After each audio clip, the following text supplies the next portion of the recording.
Good afternoon, everyone. This is Christian with PerfectStockAlert.com, a 100% free service for smart investors and traders. All we ask in return, please refer a friend. Today is Friday. It's January 27th, 2012, and like we do every single Friday, we're going to go over all the different global markets that we analyze on the free website at PerfectStockAlert.com, so you know everything that I know going into the week ahead. Right now we're going to start looking at Australia's market, or the AORD. We already talked about this a couple days ago when you had another breakout of this little pattern that you had going on right here. Told you were breaking out to the upside, you could buy that breakout and keep a tight stop down here. You can continue to do that. Also, if you were long back here when we told you about this, you could also be continuing to stay long. She's continuing to make a move higher, testing this previous high, which is our actual target there.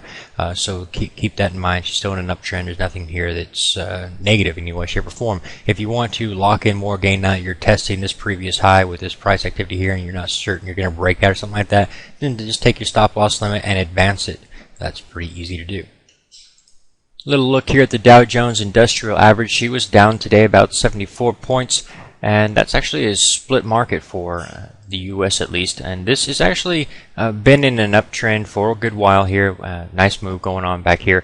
You have been in the overbought condition on the Ultimate Oscillator, so to find weakness now, to see some selling, shooting star candlestick formation here, some selling following this day. That's not something you should be surprised by. You should have noticed that coming long time ago. But in any event, if you are still long this, you can continue to do that because the uptrend hasn't actually broken down. You still have a series of higher highs and higher lows. As long as that continues to be the case, you can stay with it. But I would keep a tight stop under my trend line. If that did break down, you do want to be exiting.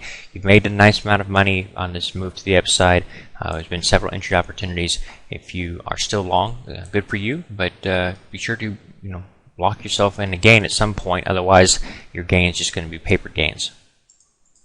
The French CAC 40 index, this one is actually getting pretty, you may even want to sell this guy. That's maybe something you could start shorting here. You've got this bearish divergence formation here. Note this high point here and the corresponding high point of price activity. The following high points here, and even here are trending down. There's not showing an increase here of momentum. You're seeing a decrease there. However, price continued to move higher, and that's a bearish divergence and not something that should be trusted. You're now starting to roll over here, and I would understand somebody shorting this. And even if you're looking at it saying it's still in an uptrend, which is a good argument, she's not broken down a series of lower lows yet, so she's still in that uptrend. If you are still long, I would keep a real tight stop on it. If you are shorting it, also you need to keep a tight stop on it. But let me show you how I would do that. Pull that up right quick. All right, this candlestick right here, I would set my the highest candlestick you have here. I'd set my stop 1 cent above that, and if I was shorting anything in here, I would keep a really tight stop on it. But in any event, it is something you should be looking to sell if the market breaks down or starts. If you get news out of Greece or something of that nature, then yeah, this would be something that you could sell and make some money on. Quick look at Germany's market, or the DAX. You'll notice that you have the similar conditions as your French market. High point here, lower series of high points here, trending down on momentum. The same time period, price activity is trending straight up. This one's actually stronger than the French market we just looked at. If you look at the candlestick formations here, it's not as bearish, so I wouldn't attempt to short this, but I would still take note of this bearish divergence forming here. It's not something I like to see. One of the ways you may look to start shorting is when a trend line breaks down, a major trend line. So when you've got this little rising wedge formation going on here, that's something you may look to. Once you closes below that trend line, then you could start shorting. And again, the rising wedge pattern also not a bullish candlestick or chart pattern, so it's something that you should take note of whenever you look at this chart. She was a great buying opportunity back here. We told you were probably going to test this high again. You did. You've made a move higher. You've made money on this thing. Don't get greedy and don't get stupid and start losing your money because you've waited too long to get out. Gold has been on a tear to the upside for a couple of weeks now, and it's getting now to the point which you're going to start seeing some resistance. You've got this previous resistance level here where you were unable to break through, go any higher. That's right on your horizon. You also have this temporary overbought condition, the Ultimate Oscillator. Doesn't necessarily mean price must immediately sell off from that point. You'll notice back here you got temporarily overbought, and you sold off a couple days, and you advanced even higher, maintaining that overbought condition for a while before actually getting a decent pullback. So you can do that here as well. Don't think just because you get overbought you have to sell off immediately. What I would do with this, if you got money profits on the table there, advance your stop loss limit to the low of this particular candlestick and leave nothing to chance. That's what I would do there. We didn't actually trade gold, we did trade silver, and it's going to look a lot like the gold chart. The India Bombay Stock Exchange, or the BSE, we've not been long this one. We've actually been staying clear of it. I don't trust it in any way, shape, or form. She is rising higher with the overall market. Rising tide lifts all boats kind of story. You're going to find resistance at about this level. I can't really see it because this is in the way, but it's around about here, and you are moving in that direction at the same time as you're getting overbought signals on the ultimate oscillator. So if you are long this, keep a tight stop. Either use a trend line like we've shown with the other averages out there, or use a candlestick and just draw yourself a stop loss limit right below the low. As each new candlestick develops from each day, advance that stop until you get stopped out. Looking at Japan's iShares of the EWJ, we've not been bullish on this. We've just found stronger charts out there to trade. But if you are long this, or you are watching it, I don't see a lot of strength in this chart at this particular point in time. When you have a move like this, and you get a higher series of highs, and you get a pullback, a higher series of lows, you start setting hammer formations. That gives you something that you can buy, and you have defined risk, and you know what your target is. At this point, when you've advanced up to here, and you're saying, should I buy or should I sell? You've got nothing here to base any trade on, so I would not mess with this in any way, shape, or form. The London Financial Times Index, or the FTSE, we talked about this quite a few times. We've seen a lot of different buy opportunities in here. We told you last time we marked this chart up. It's on our free website at perfectstockalert.com. All these charts are with our annotations up there daily if you want to see them. The main thing here is we saw this support line here that you were just trending in this channel before you got a breakout. You broke out to the upside. We told you could be a buyer on the breakout. She did that for a while. Then we told you, I think it was either this day or this day, I can't remember, but one of those days we told you advance your stop to that point. And if she pulled back, I don't want you messing with it anymore. And she did. She pulled back the next day, stopped you out, and then she's just kind of basically showing lackluster strength or motivation to really take off from this breakout point. So I'm not really a big fan of this chart. Not seeing a lot of strength there in price activity. So why do I want to be a buyer into a situation that's just really not all that motivated, right? So anyway, that's what I'm doing now, just kind of watching. If we get a nice little pullback down here, good signals for reversals, something like that, and it starts moving higher, then maybe I'll be a buyer again. But right now, I don't like it. Quick look here at the NASDAQ. We did update this chart a couple of days ago on our website at perfectstockalert.com to show that we're seeing an increase in momentum here. What that means is basically you see this low point here, this one here.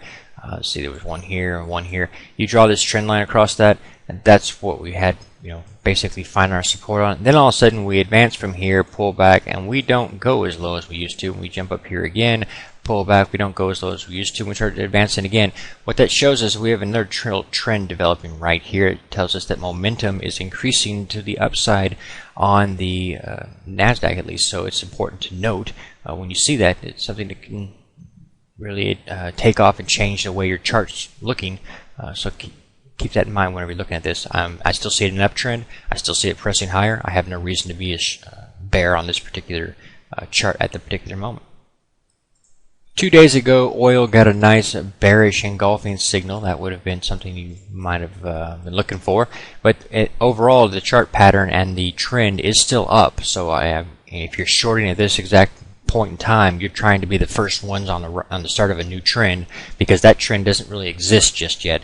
What you actually have is this uptrend going on, and while that is the case, then that's really what you need to be trading.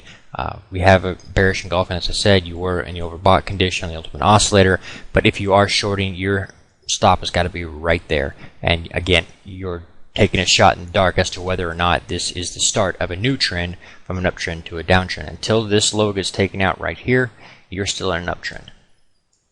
Looking at the UUP, or the US Dollar Bullish Index Fund, what we have here is a breakdown of this chart. We were seeing an uptrend going on for a while. I'm not going to draw it all out, but maybe I will.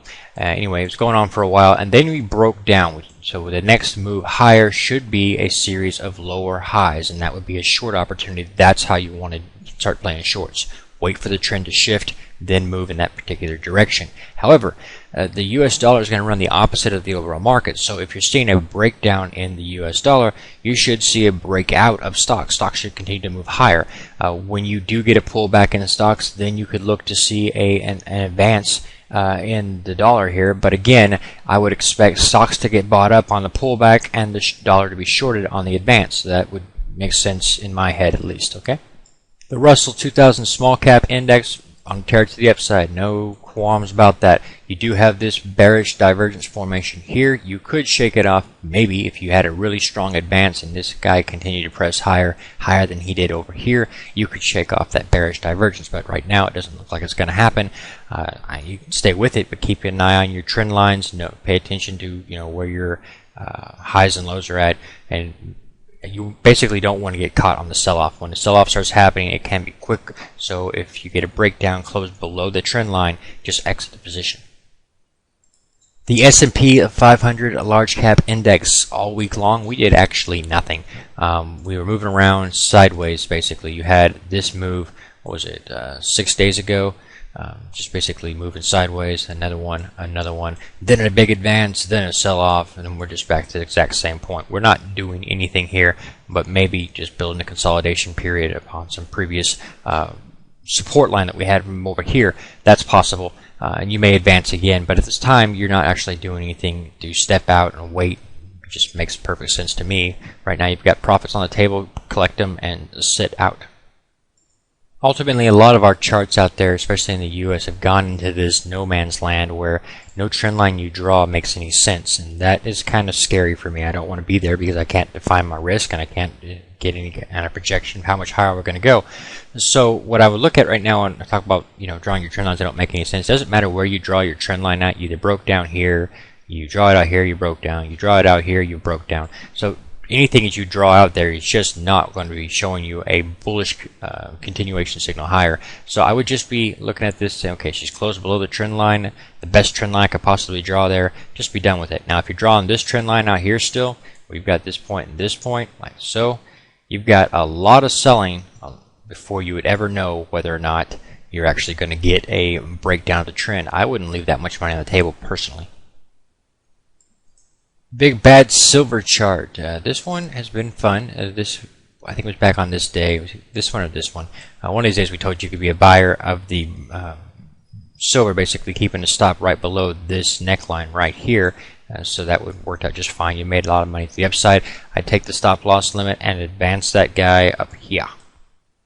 Canada, the TSX market. This has been a pretty bearish chart, even though she's in and out trend. I've been watching it, telling you to look for an opportunity to short this guy. It hasn't happened yet, but you may begin to start doing that. You've got multiple nasty candlestick formations. You've got this bearish divergence formation here, while showing the momentum of the actual chart is moving down while price activity is moving up. That's a bearish divergence. You want to look for a move to the downside to confirm that, basically break up a trend line, take out a lower series of lows, something that show you that price is confirming that. You have more bad signals in there, but you don't have an actual breakdown. So right here you've got dark cloud cover candlestick formation. Here you've got a basically shooting star formation maybe.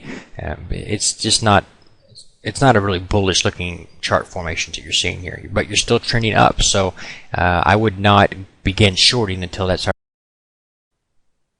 Please take a moment to review our disclaimer. The information provided herein is our opinion only. Under no circumstances do any statements here represent a recommendation to buy or sell securities or make any kind of an investment. You are responsible for your own due diligence. To summarize, we do not provide investment advice, nor do we make any claims or promises that any information here will lead to a profit, loss, or any other result. These videos are for educational purposes only.